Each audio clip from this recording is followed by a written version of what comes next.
In Job chapter 18 in the King James Version.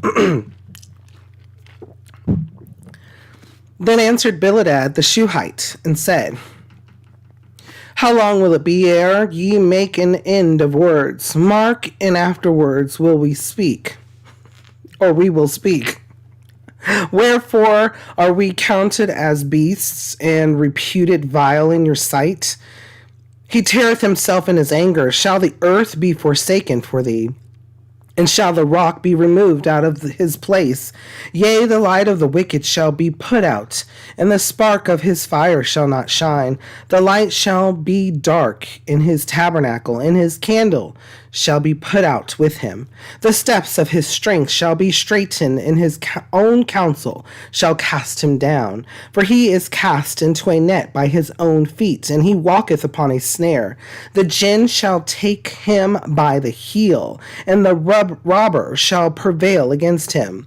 The snare is laid for him in the ground, and a trap for him in the way. Terrors shall make him afraid on every side, and shall drive him to his feet. His strength shall be hunger bitten, and destruction shall be ready at his side. It shall devour the strength of his skin, even the firstborn of death shall devour his strength. His confidence shall be rooted out of his tabernacle, and it shall bring him to the king of terrors. It shall dwell in his tabernacle, because it is none of his. Brimstone shall be scattered upon his habitation. His roots shall be dried up beneath, and above shall his branch be cut off. His remembrance shall perish from the earth, and he shall have no name in the street. He shall be driven from light into darkness, and chased out of the world. He shall neither have son nor nephew among his people, nor any remaining in his dwellings.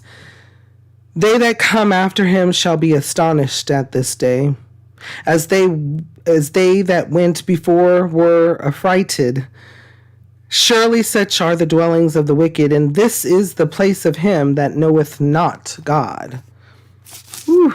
Boy, oh boy, Mr. Bildad went in on Job again.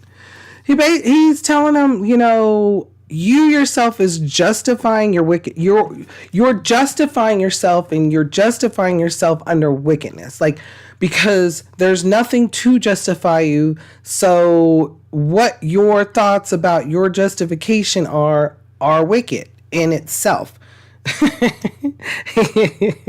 That's why he says in here in verse 5, yea, the light of the wicked shall be put out, and the spark of his fire shall not shine.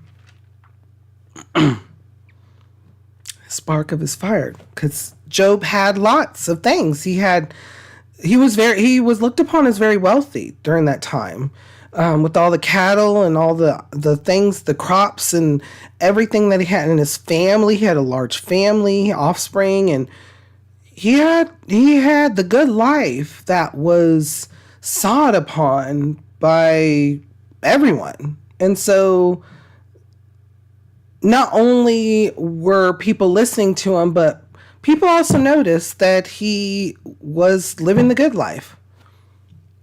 Was he a braggart about it? According to Job, no.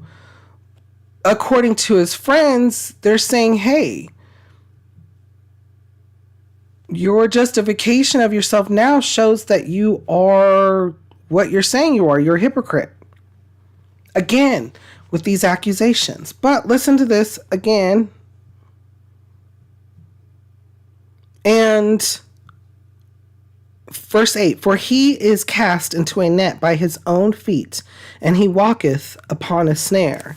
Now, when people are arrogant, self-centered, selfish, opposite of the fruits of the Spirit, are these truths that are being said? Verse 8, for he is cast into a net by his own feet, and he walketh upon a snare. Yeah, absolutely. Bringing past to present. Have you been a witness of that? I have. Whew, goodness gracious. Okay, so years ago, four score and, yonder, there was a time where just in general sport, and there was a lot of running, and there were a very, very good person that could do very well for a long time. And there came a final event, and the distance was quite a distance. And so it was recommended to, pace, right? It's a pace, be at pace, right? And instead, because this person really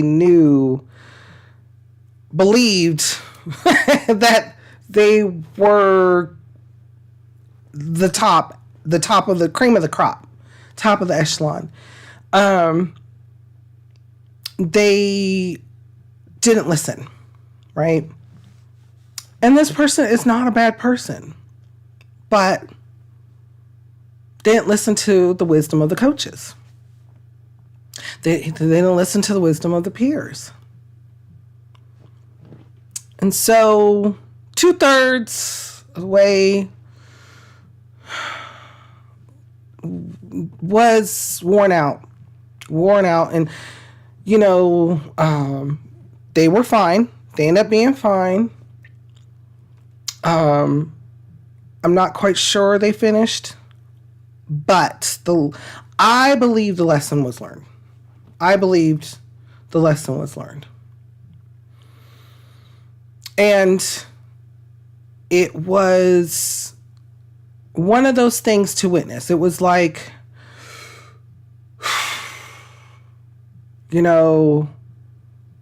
it's not a we told you so, or I told you so moment. It's more of the lesson. Hopefully there's a lesson learned and understood. And even with myself, there are times where I have played the role, right, of arrogant. I'm just going to say arrogancy. I'm a sinner, but I know that I have a Savior, and I believe wholeheartedly in Him. And I always say, pray for me, absolutely. And there have been times where I have shown, and in those times, I understand. And afterwards, I'm like, oh, I definitely should not, even if it was a moment after, I definitely should not have. And I've talked about different times that I know that I messed up in other Bible studies, but looking at it, and I'm just like, those are lessons learned, but also we carry them for a while, maybe even the rest of our life. But, that may be something that had to be learned in order to grow stronger and closer to the Lord in faith, because that's who we're going to be with all eternity. I know there's a lot here. But before we go on, what kind of thoughts or feelings come to your mind? Read over this. How does it make you feel? And what does it make you think?